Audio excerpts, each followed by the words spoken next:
Bon matin, Église Le Portail. Je suis vraiment content ce matin de poursuivre notre thématique Scriptura Favori, où vos différents pasteurs vous apportent des passages bibliques qu'ils portent sur leur cœur. Et ceux qui me connaissent savent, et je le répète régulièrement, une de mes grandes passions dans ma vie, c'est justement la Bible, mais plus particulièrement les textes compliqués, les textes parfois même qu'on peut trouver obscurs ou bizarres, parce que j'aime les casse-têtes et j'aime les défis. En fait, j'aime me demander pourquoi Dieu a voulu ce texte-là à cet endroit. Qu'est-ce que Dieu veut nous dire à travers ce texte? Et plus un texte est compliqué, plus j'aime me poser la question, mais où est la bonne nouvelle de la grâce de Dieu, la bonne nouvelle de Jésus-Christ dans ce texte? J'aime les défis, j'aime les casse-têtes. Et c'est pourquoi j'ai choisi, il y a 2 semaines, au site du Portail Laval, j'ai apporté un message sur le juge Jephthé. Donc, j'étais dans le livre des juges avec le personnage de Jephthé. Les juges, pour ceux qui connaissent un peu moins, ce sont des justiciers de guerre dans l'Ancien Testament que Dieu vient susciter afin de délivrer son peuple qui est opprimé par des peuples oppresseurs, des peuples qui sont idolâtres et qui sont barbares. Et j'ai parlé du personnage, le juge de Jephthé. Et aujourd'hui, j'aimerais poursuivre dans la même voie avec le juge qui vient immédiatement ensuite. Beaucoup le connaissent. Il s'agit du juge Samson. Ce juge, ce justicier que Dieu a suscité pour délivrer son peuple, qui avait une force herculéenne et de longs cheveux. Et ce livre, parfois, est déroutant. Et je parle du livre des juges dans lequel on retrouve ces personnages. Est un livre souvent déroutant parce qu'il expose à plusieurs reprises les pires travers que l'on peut retrouver dans l'humanité, une humanité qui s'éloigne de Dieu. Et vous savez, il y a différents livres dans la Bible et les livres ont des thématiques différentes et elles servent à cibler des éléments différents qui sont importants. Par exemple, prenez le livre du Lévitique. Le livre du Lévitique sert à cibler la sainteté et la pureté extraordinaire de Dieu. Mais un livre comme les Juges sert plutôt à cibler la dépravation totale de l'être humain.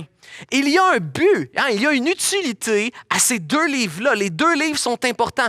L'un sert à mettre en exergue la beauté incroyable et inégalée de Dieu, comme le Lévitique, mais un livre comme les Juges sert à mettre en exergue la grâce incroyable d'un Dieu qui vient à nous malgré nos imperfections et qui accomplit son plan parfait malgré nos imperfections. Et c'est pourquoi j'aime un livre comme le livre des Juges, parce que même si le texte est difficile, même si parfois c'est obscur, compliqué et imparfait, on y trouve une très grande grâce de Dieu. Et moi, je suis capable de m'identifier à l'imperfection de cette humanité et j'aime rencontrer ce Dieu de grâce. Et un auteur qui l'exprime très bien, c'est un professeur de l'Ancien Testament, pasteur, théologien, il s'appelle Tremper Longman et il dit superbement bien. Et il s'agit, en parlant du livre des Juges, il s'agit d'un chef-d'œuvre auquel tous peuvent facilement s'identifier, puisqu'il nous présente des héros si imparfaits qu'il en est même gênant pour nous, lecteurs de la Bible. Ceci démontre l'extrême fidélité de Dieu d'agir peu importe l'état de notre imperfection actuelle. Nous sommes tous appelés par Dieu, avec Dieu, à contribuer à la libération de ce monde. Le poste est vacant et disponible pour toi, que tu sois pécheur, ivrogne, colérique, meurtrier ou impudique. Et dans la même lignée que mon dernier message où j'ai introduit brièvement Gédéon, j'ai parlé surtout de Jephthé, j'aimerais aller avec le juge qui leur fait suite, qui est Samson. D'ailleurs, si tu veux aller voir ces messages, ce message que j'ai fait au site de Laval, il y a 2 semaines, il est disponible sur notre compte, notre page en fait, Portail de SoundCloud. Et tu peux aussi le trouver sur notre nouveau Spotify, Église Le Portail. Tu peux aller trouver ce message. Et le titre du message d'aujourd'hui qui fait suite, c'est « Ne sois pas un Samson ».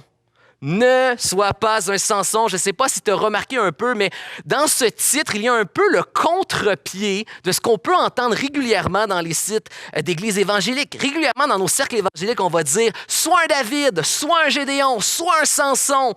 Mais en fait, la réalité, c'est qu'on se rend compte que ces messages sont bien souvent des messages moralistes. On voit que la Bible n'idéalise pas les personnages bibliques. Au contraire, la Bible nous les présente une image qui est réaliste de ces personnages, même parfois un peu cynique. Elle illustre leurs défauts. Pourquoi?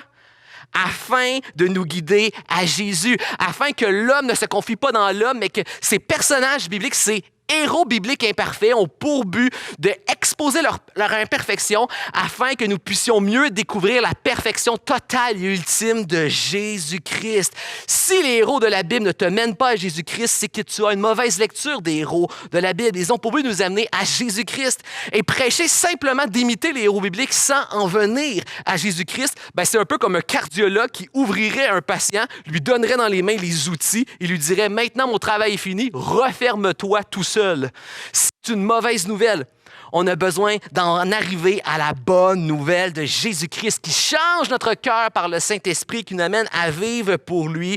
Et ma prière, c'est que nous puissions regarder à Samson ce matin ensemble, non pas comme un exemple, mais plutôt comme un contre-exemple duquel on peut tirer des leçons et laisser Jésus, le cardiologue spirituel, toucher notre cœur. Nous sommes tous des Samsons à différents niveaux. Il y a à différents aspects et endroits de nos vies, il nous arrive de penser et d'agir comme Samson.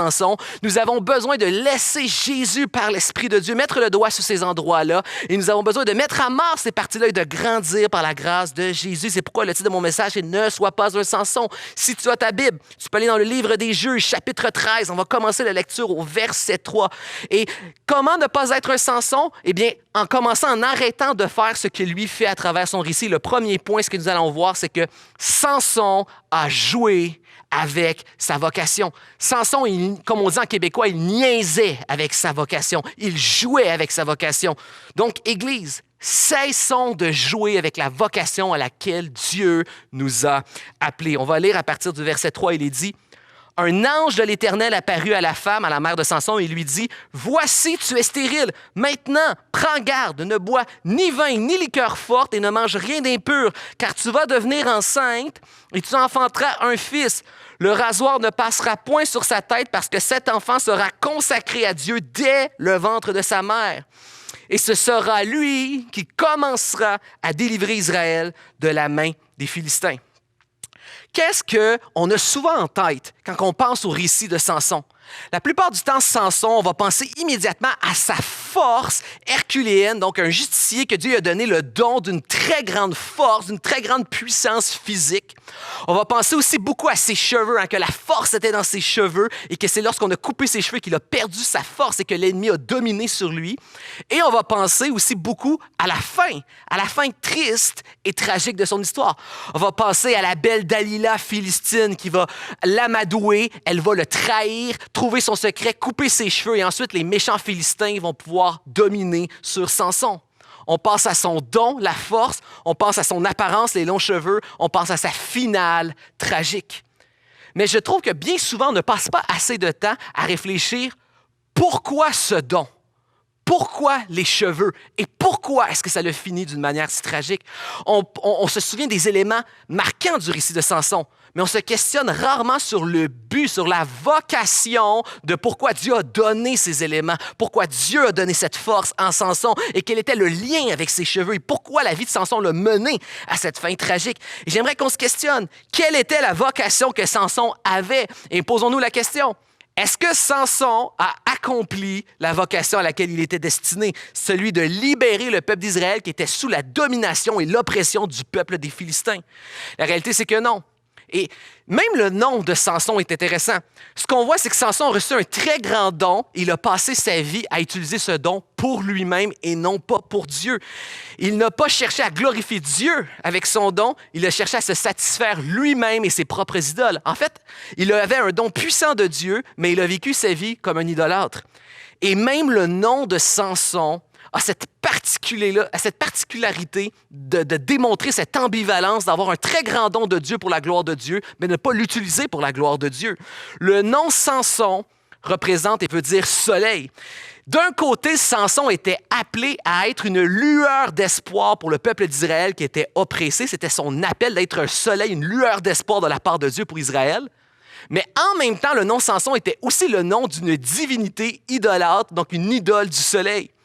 Même le nom de Samson a cette ambivalence. Est-ce qu'il vit sa vie pour être une lueur d'espoir et de libération de la part de Dieu ou il vit sa vie pour être un idolâtre? Et Samson joue toute sa vie sur cette ligne où il y a cette ambivalence entre les deux, idolâtrie, gloire personnelle ou gloire de Dieu comme Dieu l'a demandé.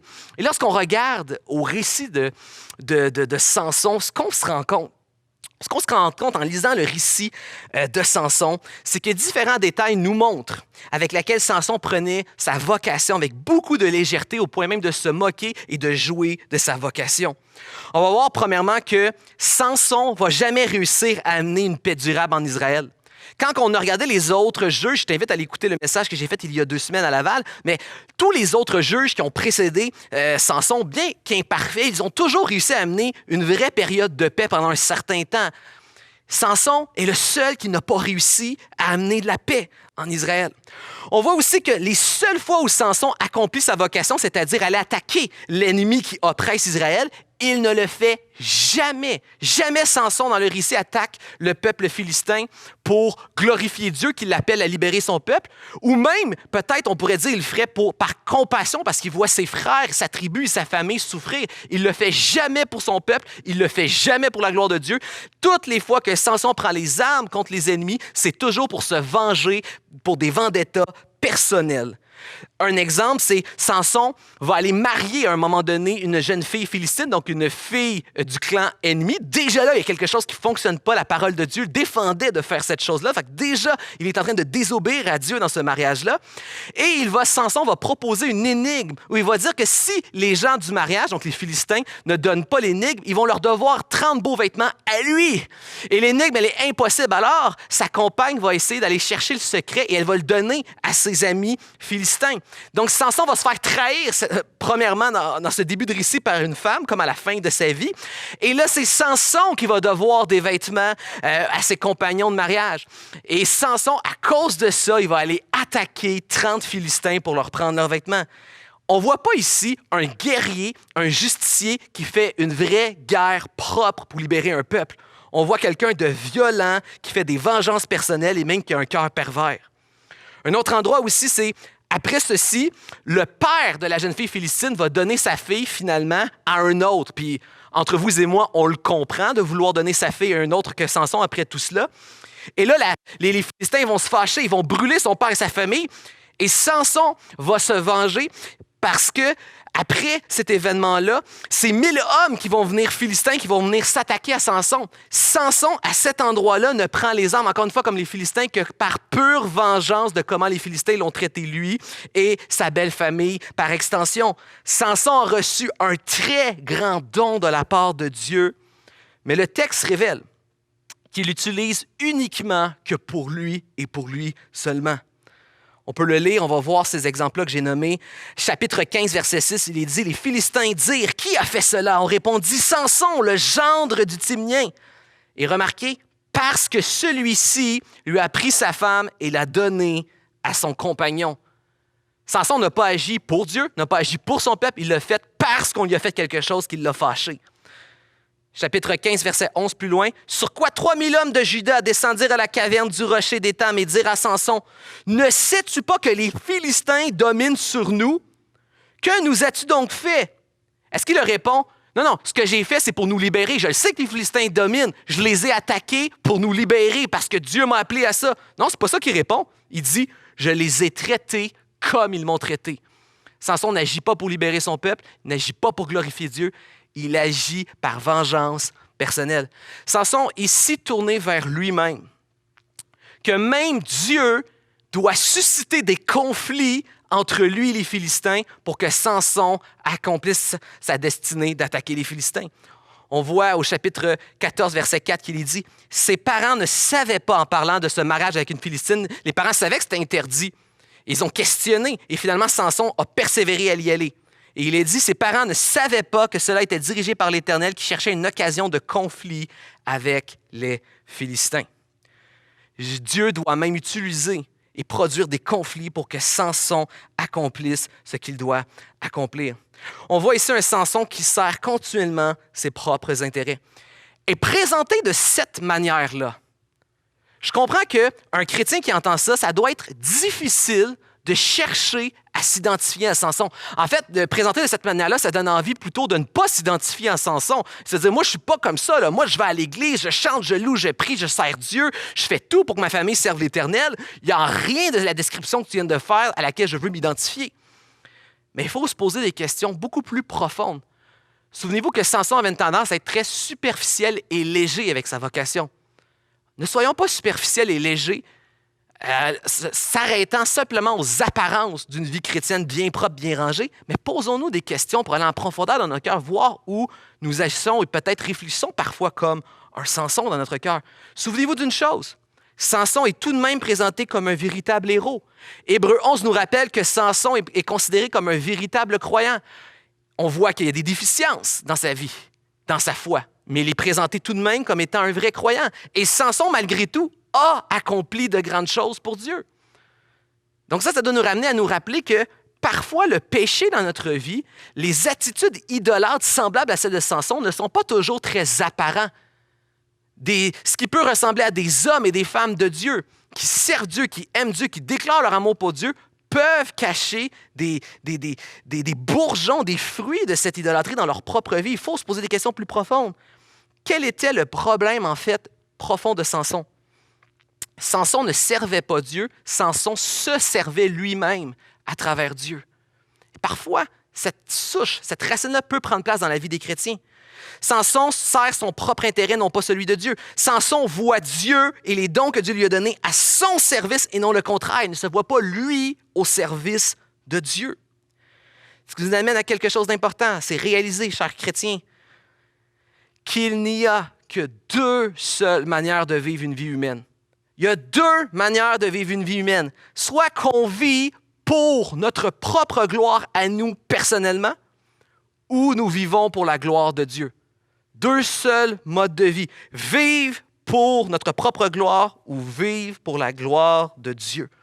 Et vivre pour notre propre gloire, contrairement à ce qu'on pourrait croire et penser, ça peut prendre deux formes différentes.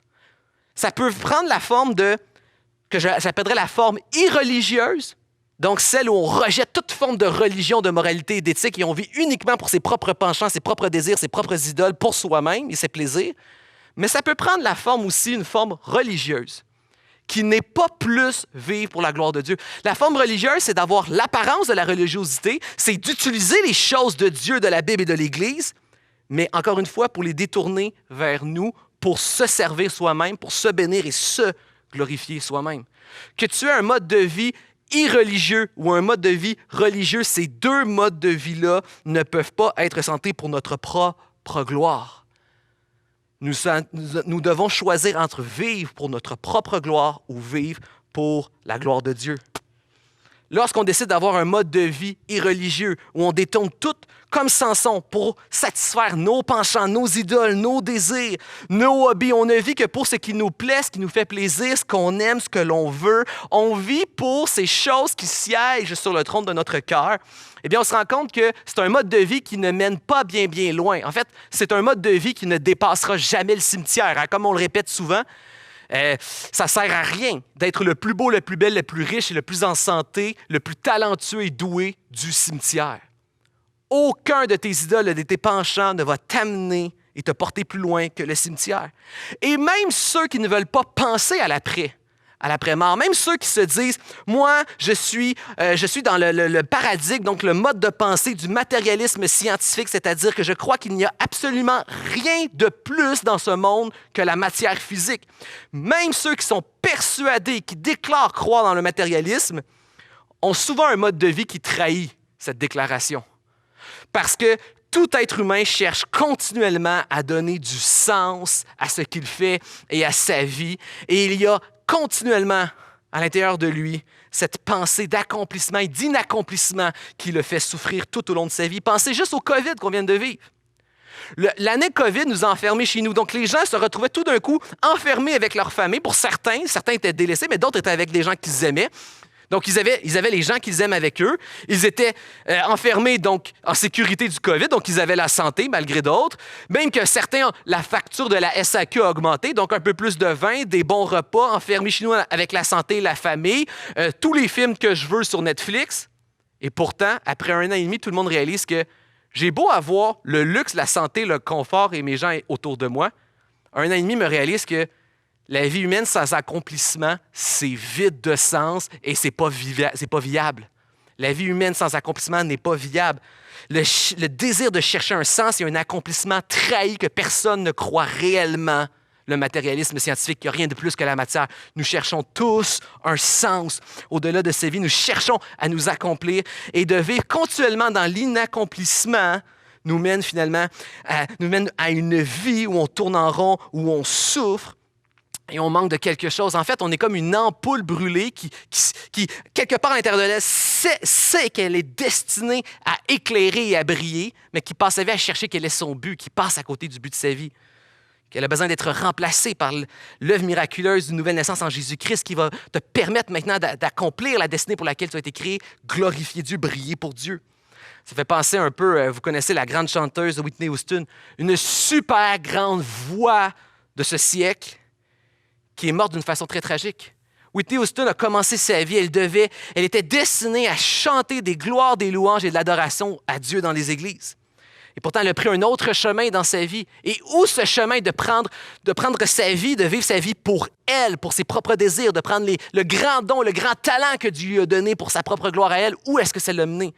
À une vie bien glamour, bien sûr. Elle a terminé sa vie dans un grand hôtel de luxe, mais dans une baignoire morte, mêlée d'alcool et de médicaments. Vous savez, le matin où elle est rentrée, elle a été enregistrée à la morgue, c'était un dimanche matin.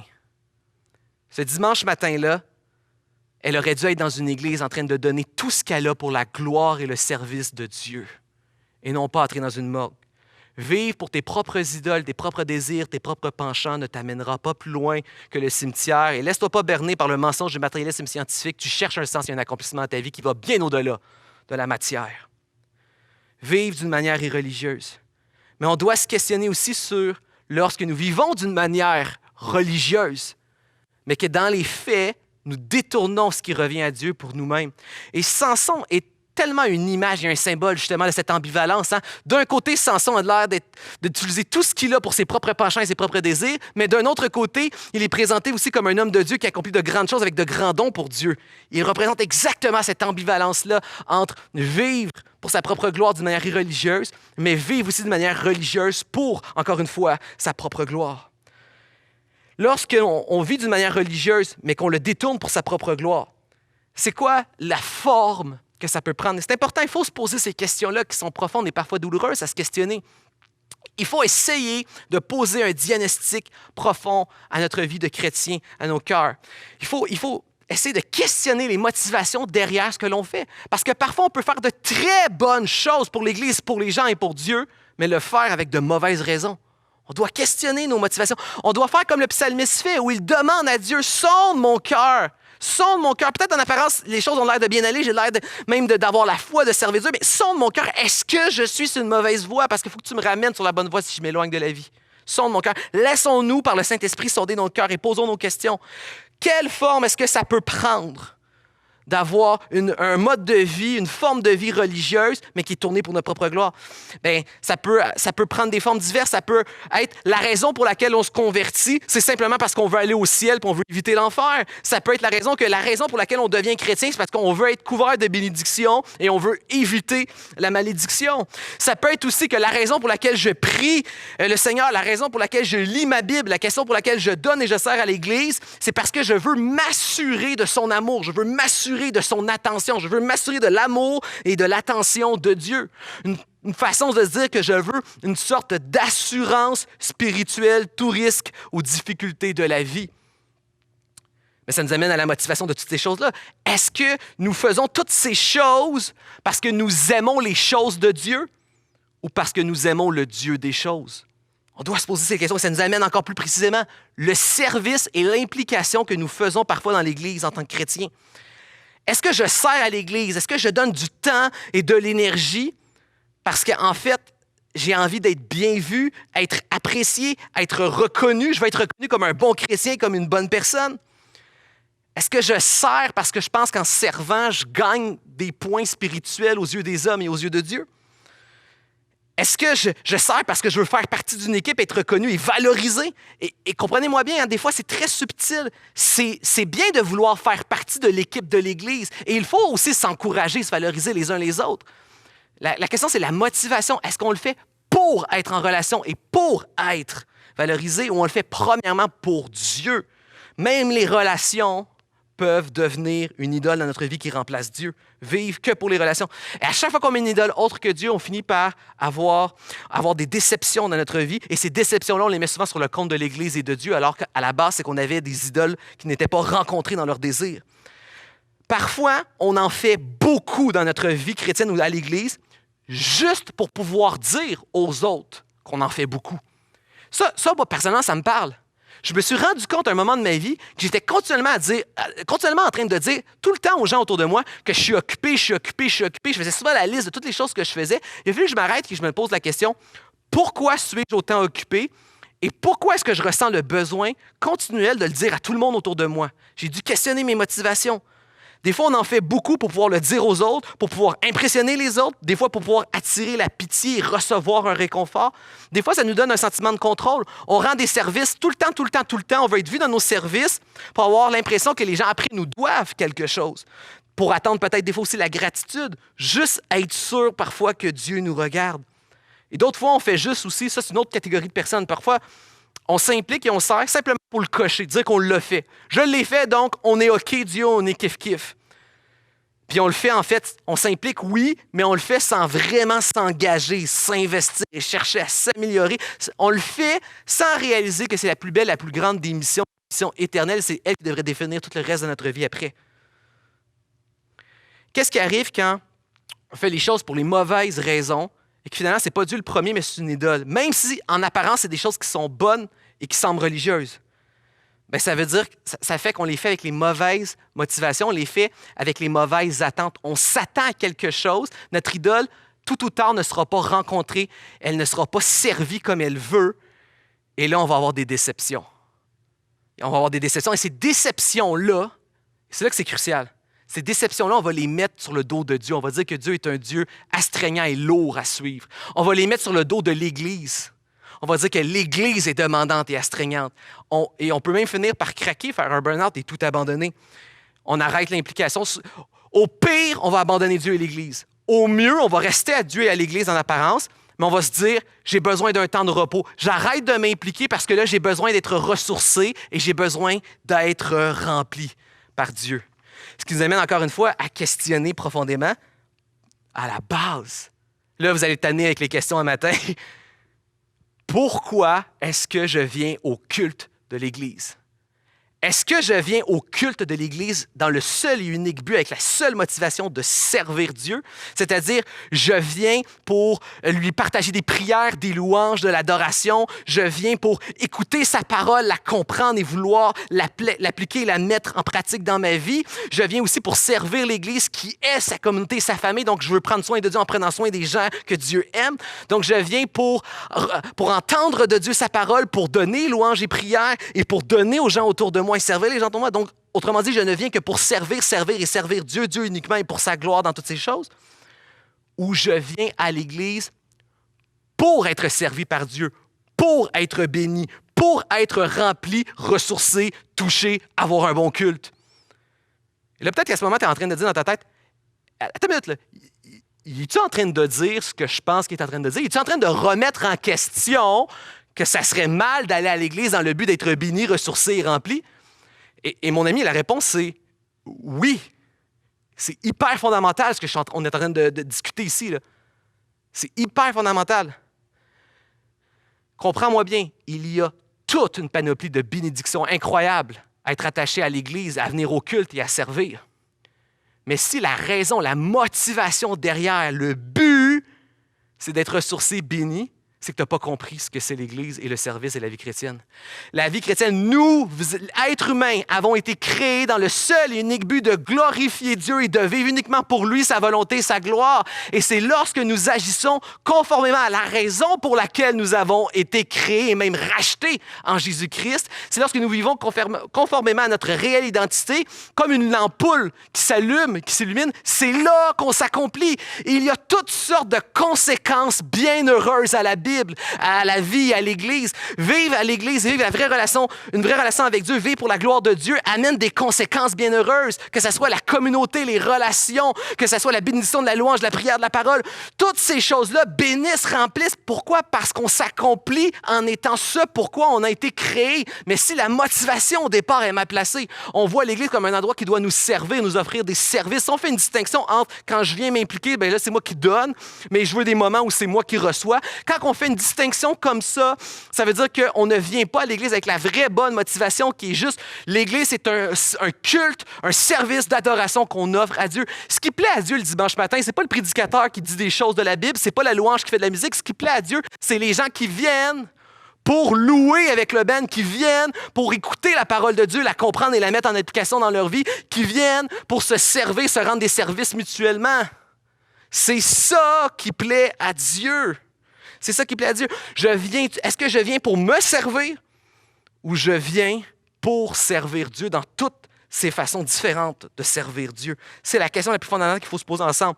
Quand j'étais en secondaire 3, on était vers la fin de l'année, vers l'été, et il y avait à mon école secondaire un super gala Méritas, donc un gala de fin d'année qui donnait des super beaux prix incroyables. Là, c'était très jet-set pour une école secondaire, pour des personnalités qui s'étaient démarquées dans différents domaines. Et c'était tellement convoité, puis on était tellement une grande école secondaire qu'il y avait juste un nombre très sélectif d'invités qui pouvaient se rendre là, donc qui pouvaient se rendre à ce gala-là. Donc, on rêvait de pouvoir participer à ce gala-là. Donc, premièrement, il fallait être nominé dans une section. Chaque nominé avait le droit d'amener un certain nombre d'amis autour de lui. Puis pour les places restantes dans l'agora, bien, il les faisait tirer dans l'année. Mais tu étais traité aux petits oignons, c'était VIP, habillé chic, puis ça se faisait sur les heures de cours. Donc, en même temps, tu n'avais pas d'école, tu pouvais ne pas être à tes cours au moment du gala Méritas. Fait qu'à chaque année, tout le monde voulait y participer. Et je crois que c'est en secondaire 3, je me suis retrouvé à recevoir une invitation pour le gala Méritas. J'étais aux anges, j'étais heureux, je jubilais. Et je n'étais pas simplement invité au hasard, mais j'étais sélectionné dans une sélection. Je ne comprenais pas, en fait, qu'est-ce que j'avais fait pour pouvoir aller au Gala Méritas, mais je me disais, enfin, je vais être reconnu à ma juste valeur. Enfin, l'école va me célébrer pour qui je suis. Eux, ils ont vu quelque chose en moi que les autres n'ont pas vu les autres années, mais là, enfin, je vais être célébré. Enfin, je vais être béni. Enfin, on va chanter mes louanges et ma gloire, on va me servir, ça va être VIP, tout ça, ça va être cool. Je me rends au gala, finalement. Je suis tout excité, tout fini. Je vois toutes les nominations, les catégories, on nomine, le gagnant vient, il fait son speech un peu comme aux Oscars. Et là, moi, j'attends de voir, c'est quand le moment où on va me célébrer, c'est dans quelle catégorie j'ai été sélectionné. Et là, je suis fébrile tout le long. Et enfin, on arrive au moment où mon nom est déclaré.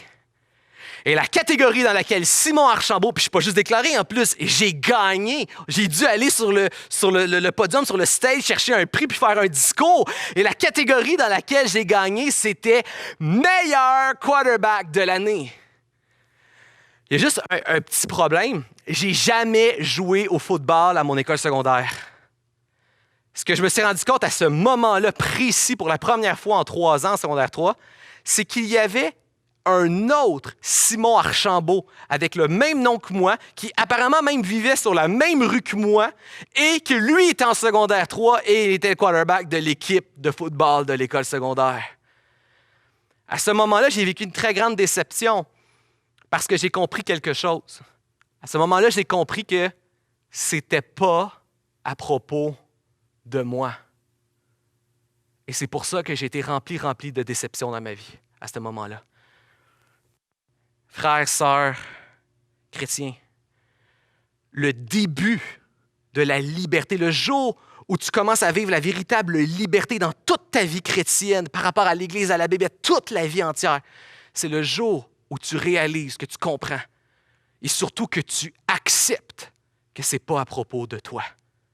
ça a toujours été à propos de Dieu. Le jour que tu l'acceptes, le jour où tu acceptes, tu fais le contraire de Samson, le jour où tu acceptes de mourir à toi-même et de vivre en sachant que c'est à propos de Dieu et que tu vis entièrement pour sa gloire, c'est là que tu commences à t'accomplir et à goûter aux réelles bénédictions. Je ne viens pas à Dieu pour m'accomplir, mais en vivant pour la gloire de Dieu, c'est là que je m'accomplis réellement. Quelle gloire, Église Le Portail. Je sais que ce n'est pas toujours un point facile, mais comme je l'ai dit, Samson était dans la légèreté et la superficialité. Soyons une Église qui accepte d'aller en profondeur. Si tu es avec moi, écris dans les commentaires « Gloire à Jésus ». Deuxième point, on voit que Samson a joué avec sa vocation, mais Samson a joué aussi avec sa consécration. Donc, Église, si on ne veut pas faire comme Samson, arrêtons de jouer avec la consécration. Consécration qui veut dire être mis à part. Comme je l'ai mentionné, quand on parle de Samson, on se souvient de sa grande force, mais on se souvient aussi du fait de ses cheveux et qu'il a perdu sa force quand ses cheveux ont été coupés. Puis c'est normal qu'on se souvienne de ces éléments-là parce que le récit de Samson, il est construit justement autour des signes de consécration. Donc, des signes qui montrent qu'il était particulièrement mis à part pour servir Dieu. Les signes de consécration, en fait, font référence au fait que Samson était ce qu'on appelle dans l'Ancien Testament un nazir. Donc, qui veut dire justement séparé. Il était particulièrement séparé du peuple. Il était marqué pour une tâche spéciale de servir Dieu, qui était sa vocation d'être un juge. Et dans le fond, un nazir avait vraiment des signes extérieurs très clairs qu'il était consacré pour servir Dieu. C'est un peu comme si on portait une sorte d'uniforme qui disait qu'on vivait pour la gloire de Dieu. Donc, c'était des signes extérieurs de ce qui devait vraiment être à l'intérieur. Donc, consacré à Dieu avec une mission et une vocation pour la gloire de Dieu. Mais ce qu'on voit, c'est que Samson avait le signe d'appartenir à Dieu, mais il ne vivait pas réellement pour Dieu, il détournait ça pour lui-même. Et un peu comme le récit des 3 petits cochons qui est vraiment tourné vraiment autour, il est vraiment structuré autour de la destruction des différentes maisons jusqu'à la dernière, le récit de Samson est vraiment structuré avec Samson qui va enfreindre chacun des signes de consécration d'un nazir. Donc, nous, bien souvent, on ne retient que la fin et les cheveux, puis on ignore qu'en fait, c'est 4 infractions que Samson a fait à travers le récit. Un nazir ne devait pas faire 4 choses. Un nazir ne devait pas toucher le vin, il ne devait pas boire le vin. Donc, le vin n'était pas quelque chose qui était l'alcool, de manière générale, c'est pas quelque chose que l'ensemble du peuple ne pouvait pas toucher, mais c'est vraiment un signe particulier, un symbole, il faut penser à travers ça. Plus on boit d'alcool, moins on est conscient de nous-mêmes, moins on a la maîtrise de nous, plus on a les idées confuses, alors que Paul va faire cette allusion-là, il va faire l'antithèse entre être rempli de vin et être rempli de l'Esprit, alors que l'Esprit de Dieu, lui, ce qu'il fait, c'est qu'il nous rend de plus en plus conscients de nous-mêmes et il nous donne de plus en plus la maîtrise de nous-mêmes. Versus l'alcool qui nous rend moins en moins conscients de nous-mêmes et moins en moins de maîtrise de nous-mêmes. Donc, il y a un beau symbole ici. Donc, ne pas toucher le vin et l'alcool. Deuxième chose, ne pas toucher de corps mort, parce que la mort représente que c'est ça la conséquence du péché. La mort dans ce monde, la souffrance, c'est la conséquence de ce qui ne va pas. C'est la conséquence de l'être humain qui a rejeté Dieu. Donc, Samson, un nazir, est destiné à représenter le Dieu de vie, de sainteté et de gloire. Donc, c'est un symbole très fort de ne pas toucher la mort qui est la conséquence du péché. Symbole très fort au service du Dieu de vie. De manière plus générale au peuple, par exemple, il y avait troisièmement, ne pas s'unir avec une femme étrangère destinée à marier une fille de son peuple. Ici, je veux juste apporter une nuance. On ne peut pas utiliser cette exigence-là pour soutenir en fait que Dieu est contre les mariages entre cultures. C'est pas du tout ça ici qu'on parle. Dieu est défini très clairement ce qu'il veut dire par femme étrangère. On parle de femmes qui appartiennent qui vouent un culte à une autre allégeance spirituelle que celle de Dieu. Donc, une femme qui est idolâtre et qui va amener son mari dans une idolâtrie qui déplaît à Dieu. Le mariage entre cultures n'est pas du tout prohibé dans la Bible. Au contraire, on voit même dans Nombre un récit où la sœur et le frère de Moïse vont être jugés sévèrement par Dieu parce qu'ils ont méprisé le fait que Moïse a marié une Éthiopienne. Dieu n'est pas contre les mariages entre cultures. Dieu est contre le fait d'aller marier une personne qui sert une idole, un démon, un autre esprit que Dieu et qui va t'amener dans cette idolâtrie-là. Donc, le vin, la mort, la femme étrangère et finalement, la pilosité. On pourrait dire que les 3 premiers signes, c'est des signes un peu plus discrets qui montrent la disposition du cœur par rapport à Dieu. Et la pilosité, c'est-à-dire d'avoir les cheveux longs et la barbe longue, lui, c'est le signe extérieur qui montre à tout le monde que tu es un nazir mis à part à Dieu. Donc, Samson, il faut l'imaginer comme une espèce de rasta, en fait. Il avait des longs cheveux, de longues tresses de cheveux qu'il n'avait pas coupées de sa vie et une très longue barbe. Donc ça, c'est Samson. Qu'est-ce qu'on voit dans le récit? Comme les 3 petits cochons, je l'ai mentionné, Samson va briser chacune de ces lois-là. On peut penser à la mort, le fait de toucher la mort. Au chapitre 14, verset 8, il est dit « Samson se détourna pour voir le cadavre d'un lion. Et voici, il y avait un essaim d'abeilles et de miel dans le corps du lion. Il prit du miel, il en mangea sur la route, et dès qu'il fut arrivé chez son père et sa mère, il leur en donna. Ils en mangèrent, et il leur dit qu'il avait pris ce miel dans le corps du lion. » Il ne leur dit pas qu'il avait pris ce miel dans le corps du lion, bien sûr. Pourquoi il ne leur a pas dit? Parce qu'il savait qu'il était en train de faire quelque chose de mal. Ensuite, le vin. Le vin, c'est un petit peu plus subtil, un peu comme un alcoolique, que tout le monde le sait qu'il y a un problème d'alcoolisme parce que ça ressort tout le temps, mais qui est tout le temps un peu en train de le camoufler. Un peu plus camouflé. On le voit au chapitre 14, verset 6. L'Esprit de l'Éternel saisit Samson, donc c'est juste un peu plus tôt, justement, quand il tue le fameux lion. Et sans avoir rien à la main, Samson déchira le lion comme on déchire un chevreau. Il ne dit point à sa mère, encore une fois, et à son père, ce qu'il avait fait. Pourquoi Samson ne dit pas que tu es un lion? N'importe qui se ferait attaquer par un lion, réussirait à le vaincre, irait le dire à tout le monde. Samson ne le dit pas parce que le texte nous précise que Samson se promenait dans un vignoble. Qu'est-ce qu'un homme qui n'a pas le droit de toucher même un raisin fait à se promener dans un vignoble? Puis on voit qu'il revient même encore dans ce vignoble-là une deuxième fois pour trouver l'essaim d'abeilles. Donc Samson est continuellement en train de courir après les vignobles. Un peu plus loin, chapitre 14, verset 10, il est dit « Et là, quand Samson se marie avec une Philistine, et là, Samson fit un festin, car c'était la coutume des jeunes gens. » Ici, le mot festin, c'est mysté. Quand tu regardes ce que c'est ce mot-là, en fait, c'est pas juste un festin, c'est le nom, en fait, d'une fête très précise. En fait, littéralement, ce que c'était une beuverie philistine. Donc, non seulement il est avec des Philistins, mais il imite les Philistins et le nom de la fête fait référence au fait de boire beaucoup d'alcool. Samson participait à une beuverie philistine comme les jeunes gens philistins. Et ça se termine, ça continue. Chapitre 16, verset 4, il dit « Après cela, il aima une femme de la vallée de Sorek, elle se nommait Dalila. » Enfin, on commence à arriver à Dalila à la fin, qui va être en partie responsable de sa chute. Et il voit Dalila dans la vallée de Sorek. Littéralement, la vallée de Sorek, c'est la vallée du vin. L'amour entre un homme et une femme, c'est vraiment, vraiment cute. Surtout qu'en plus, on tombe en amour avec quelqu'un qui partage des intérêts communs. C'est juste que dans ce récit-là, c'est vraiment pas cute ce qui se passe. Samson, pour la première fois, il tombe en amour avec une femme. C'est la première fois que ça nous dit qu'il aima une femme. Et la femme qu'il aime, c'est une femme qui partage son vice, son péché et son idole. Choisis une femme qui aime les mêmes choses que toi. Si tu es un célibataire ou si tu es une femme et tu cherches un homme, choisis quelqu'un qui partage des intérêts. Choisis quelqu'un qui est passionné par Jésus-Christ et sa parole. Ne choisis pas quelqu'un qui est passionné par tes péchés, tes mauvais penchants et tes idoles. Et ensuite, finalement, la pilosité, le dernier signe extérieur. Dalila va essayer de découvrir, elle est payée, c'est une Philistine, elle est soudoyée par les Philistins, elle est payée pour trouver c'est quoi la faiblesse de Samson. Elle va lui demander plusieurs fois et il va finir par lui dire. Tous les jours, Dalila le harcelait par ses paroles et le poussait à bout de ses insistances et excédé à en mourir, il finit par lui révéler son secret. Jamais encore, lui dit-il, mes cheveux et ma barbe n'ont été coupés, car j'ai été consacré à Dieu dès le sein maternel. Si on me rasait la tête, ma force m'abandonnerait, je deviendrais comme n'importe quel autre homme. Si on réduit tout le récit de Samson juste à sa force était dans les cheveux, Dalila lui a coupé, on passe à côté du sens du récit. Les cheveux et la barbe étaient le dernier signe extérieur de la consécration de Samson. Mais ce qu'on voit, c'est que Samson a méprisé continuellement tous les signes plus discrets, intérieurs de la foi et de la consécration. Il les a rejetés un après l'autre et à la fin, il ne restait que l'apparence.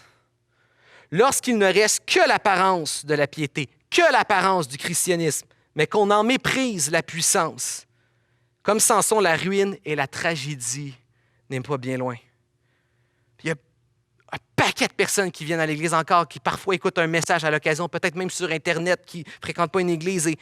Et peut-être que tu as le langage du chrétien. Peut-être que tu as le nom du chrétien. Peut-être que tu as quelques comportements qui font que tu es capable de fitter, comme on dit dans un groupe de chrétiens.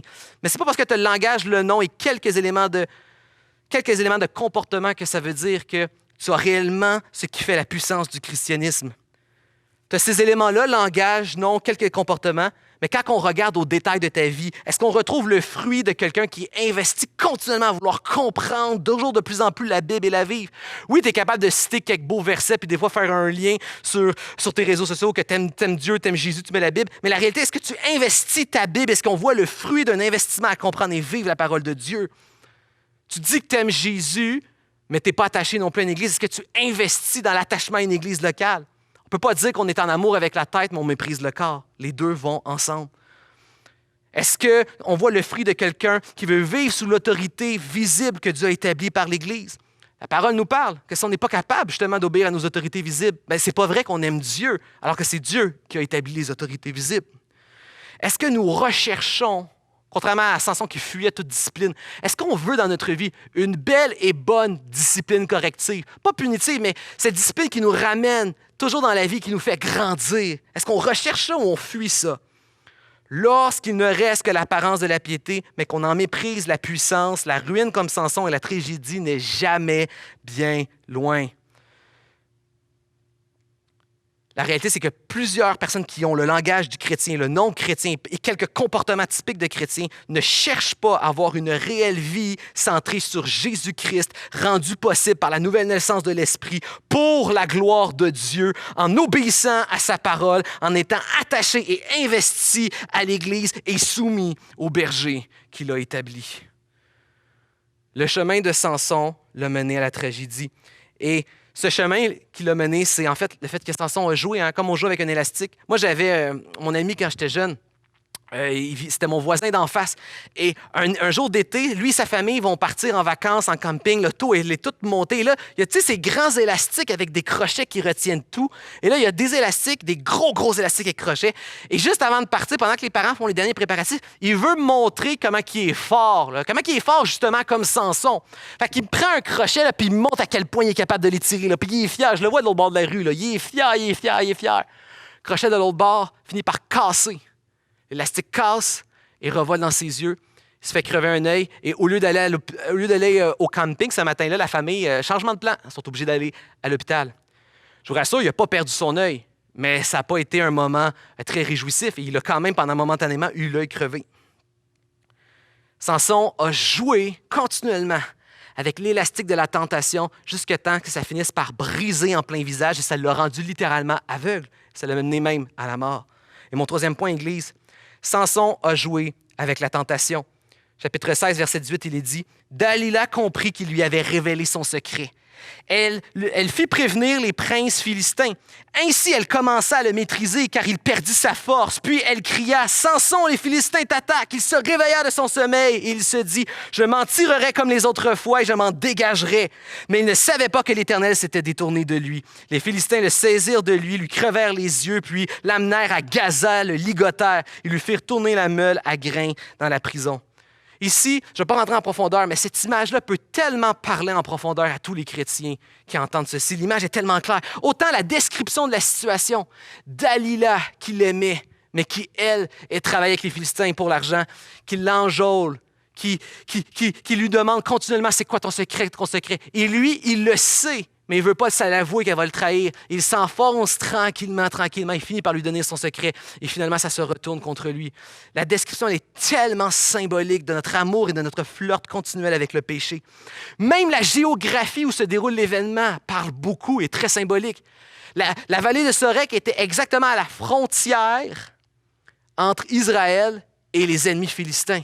Ce jeu de jouer entre être un pied dans le peuple de Dieu, mais un pied chez les ennemis de Dieu, barbares, méchants et idolâtres qui rejettent Dieu. Jouer entre les deux et finalement s'endormir sur la frontière et se réveiller prisonnier des Philistins.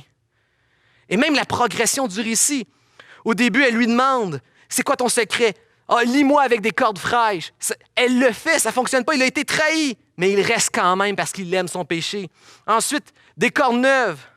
Une troisième fois, et là, il commence à se rapprocher des cheveux. « Ah, c'est dans mes cheveux, il faudrait tresser mes cheveux. » Et quatrièmement, comme justement les 4 infractions, il finit par le dire, « Mes cheveux, rase mes cheveux. » Il s'enfonce tranquillement, de plus en plus il va. Et c'est où le moment où ça brise? C'est le moment où il accepte La mort, excédée à en mourir, il lui dit son secret. Elle l'a déjà trahi 3 fois. Il lui dit son secret. Le croyant, le moment où ça brise, le rejet ultime de Dieu, c'est le moment où on accepte que le salaire du péché, c'est la mort. Et on dit, mieux vaut mourir loin de Dieu, je préfère mon péché. C'est qu'on est allé trop loin dans le flirt. Un peu comme une mèche d'un pétard qui ne revient jamais en arrière et qui finit par exploser en plein visage. Mais ce qui est incroyable, comme je l'ai mentionné au tout début du message, ce qui, moi, me touche dans ce récit-là de Samson, c'est que le récit de Samson, et justement, et c'est ça qui est triste quand on met l'emphase parfois juste sur la finale de Samson, on se souvient juste de la finale. Et là, on se souvient que Dieu s'est retiré de lui et que les ennemis philistins ont pris sur lui. Quand on regarde dans l'ensemble du récit de Samson, qu'est-ce qu'on se rend compte? Le récit de Samson ne met pas du tout une emphase sur le fait que Dieu a racheté Samson. Le récit de Samson fait une emphase sur le quadruple rejet répété et obstiné de Samson, que Samson continuellement persévérait dans le rejet continuel de Dieu pour ses propres penchants. Le récit ne met pas l'emphase sur le fait que Dieu a rejeté Samson, mais sur le fait que Samson rejetait continuellement Dieu. Et malgré tout ça, Dieu fait encore grâce et il accomplit son plan. C'est là qu'on en vient à un de mes passages qui me touche le plus, un de mes plus beaux versets dans l'Ancien Testament. Chapitre 16, versets 22 à 30. Verset 22, il est dit, j'aime ce verset. « Après avoir été rasé, ses cheveux recommencèrent à pousser. Enfin, une lueur d'espoir comme ce que Samson aurait dû être, brille au bout de l'horizon. Les princes des Philistins s'assemblèrent pour offrir des sacrifices importants à Dagon, leur dieu, un démon, pour se livrer à des réjouissances. Ils disaient, c'est notre Dieu qui a livré entre nos mains notre ennemi Samson. Samson pria l'Éternel, il était là parce qu'on se moquait de lui, il était enchaîné. Samson pria l'Éternel et dit, Seigneur Éternel, je te prie, interviens en ma faveur. Rends-moi ma force une dernière fois. Ô Dieu, pour que je me venge pour une fois pour toutes des Philistins, pour la perte de mes 2 yeux. Il toucha les 2 colonnes centrales qui soutenaient l'édifice. Il s'arc-bouta contre elles, de la main droite contre l'une, de la main gauche contre l'autre. Puis, je meurs avec les Philistins. Puis il poussa de toutes ses forces et le bâtiment s'écroula sur les princes et sur toute la foule qui s'y trouvait. Ainsi, il fit périr plus de monde par sa mort que de tout son vivant. 4e point et dernier point ce matin. Jésus ne joue pas avec ta rédemption. Peut-être que nous, on joue avec notre vocation, on joue avec notre consécration, on joue avec la tentation, mais Jésus, lui, ne joue jamais avec toi. Si tu appartiens à Christ, il ne te lâche pas. Jésus et Samson se ressemblent beaucoup. Tu vas le remarquer, la naissance de Samson, qui est similaire un peu à l'annonce de la naissance de Jésus par un ange. La vie de Samson, Jésus consacré comme Samson, destiné. La seule différence, c'est que partout où Samson échoue continuellement, Jésus est un meilleur Samson. Jésus a vécu entièrement pour la gloire du Père, jamais pour sa propre gloire. Jésus a préservé sa consécration. Jésus n'a pas joué avec la vocation. Jésus n'a pas joué avec la consécration. Et lorsque la tentation est venue à lui, Jésus n'a pas joué avec la tentation. Et Jésus a accompli une libération qui était complète et qui est totale. Et c'est pourquoi maintenant, nous, on peut s'appuyer sur Jésus. On peut se confier entièrement sur Jésus. Même à la fin, la prière de Samson, c'est « Permets-moi de me venger de mes ennemis ». La prière de Jésus, c'est « Pardonne-leur, ils ne savent pas ce qu'ils font ». Le donne sa vie encore jusqu'à la fin pour lui-même. Jésus donne sa vie pour nous, pour la gloire du Père. Jésus ne joue pas avec la vocation, ne joue pas avec la consécration, ne joue pas la tentation. Et comme Samson, partout dans notre vie où on agit comme un Samson parce qu'on est imparfait humain, pécheur, partout des fois je joue avec ma vocation, parfois je joue avec ma consécration, parfois je joue avec la tentation, je peux m'appuyer sur Jésus-Christ qui, lui, ne joue jamais, il n'a pas joué ma rédemption et c'est pourquoi il est solide, je peux me confier et m'attacher à lui. Je peux reposer sur lui. Des fois, j'ai l'impression que c'est moi qui dois le tenir, puis je l'échappe, mais lui ne m'échappe pas. Quand j'étais jeune, j'ai un de mes amis au printemps qui est tombé dans une rivière glacée et le courant était fort parce qu'on était au printemps et il ne savait pas nager, je savais nager. J'ai sauté dans l'eau et je l'ai sauvé. Il n'a pas été sauvé à cause de sa capacité à me tenir. Il a été sauvé parce que moi, je le tenais. Tu n'es pas sauvé à cause de ta capacité à te tenir à Christ. Tu es sauvé parce que Christ a décidé de te tenir coûte que coûte. Il ne joue pas avec ta rédemption. C'est pas anodin qu'on parle de Samson dans Hébreux 11 avec Gédéon et Jephthé. Remarquez que de tous les juges, même ceux qui étaient clairement des bons juges, on ne nomme que les 3 pires. Ils ont été particulièrement sélectionnés pour être les pires, pour être nommés en Hébreux 11. Pourquoi? Pourquoi c'est les pires qui ont été nommés? Ceux qui sont le moins moral et éthique. Pourquoi c'est eux que l'auteur de l'Épître aux Hébreux a voulu nommer? Pense au thème. C'est quoi le thème central de l'Épître aux Hébreux? N'abandonnez pas vos cultes. On parle à des gens qui abandonnent, sont en train d'abandonner la vie chrétienne à cause de la persécution. Qu'est-ce qu'il leur dit? Il leur dit, abandonne pas. Regarde à quel point Dieu s'est glorifié dans leur imperfection. L'ensemble de l'Épître aux Hébreux, c'est n'abandonne pas, accroche-toi parce que Christ est supérieur. C'est le thème. N'abandonne pas, accroche-toi, Christ est supérieur. Samson a fini par accomplir, malgré lui-même, ce que Dieu l'avait destiné à appeler à accomplir. Si ça dépendait uniquement de Samson, il n'y en aurait pas eu de libération. C'est Dieu qui l'a accompli malgré lui-même. Ton salut, si mon salut dépendait de moi, je serais dans de beaux draps. Si le royaume de Dieu dépendait de nous, on serait dans de beaux draps. Mais ça ne dépend pas de nous, ça dépend de lui. Et ce que je suis en train de dire, là, et là, je plaide. Ce que je suis en train de dire, c'est pas si Jésus me tient, je peux bien vivre comme je veux. C'est pas un laisser-passer pour une vie de tout croche. C'est pas un laisser-passer pour le péché. Si tu penses comme ça, c'est que tes cheveux n'ont pas repoussé. Tu es encore dans la cellule, les cheveux coupés, comme Samson. Non. Quand tu réalises que Christ te tient, ce que ça t'amène à réaliser, c'est j'arrête de me débattre, j'arrête comme Samson de le rejeter. Je réalise que je dois juste abandonner et accepter qu'il me tient. Et maintenant, je vis pour lui, je m'accroche à lui. Ce que je suis en train de dire, c'est abandonne-toi à Christ et qu'il devienne le centre de ta vie. Laisse-toi conquérir. Christ est Seigneur, il a conquis ce monde, il a conquis la mort et le péché. Laisse Christ te conquérir. Que maintenant tu puisses lui appartenir complètement et pour sa gloire. Retiens plus une partie pour toi, il ne te lâchera pas de toute manière. Alors abandonne-toi. Laisse Christ mettre le drapeau de son évangile dans ton cœur. Laisse Christ prendre l'entièreté de ta vie.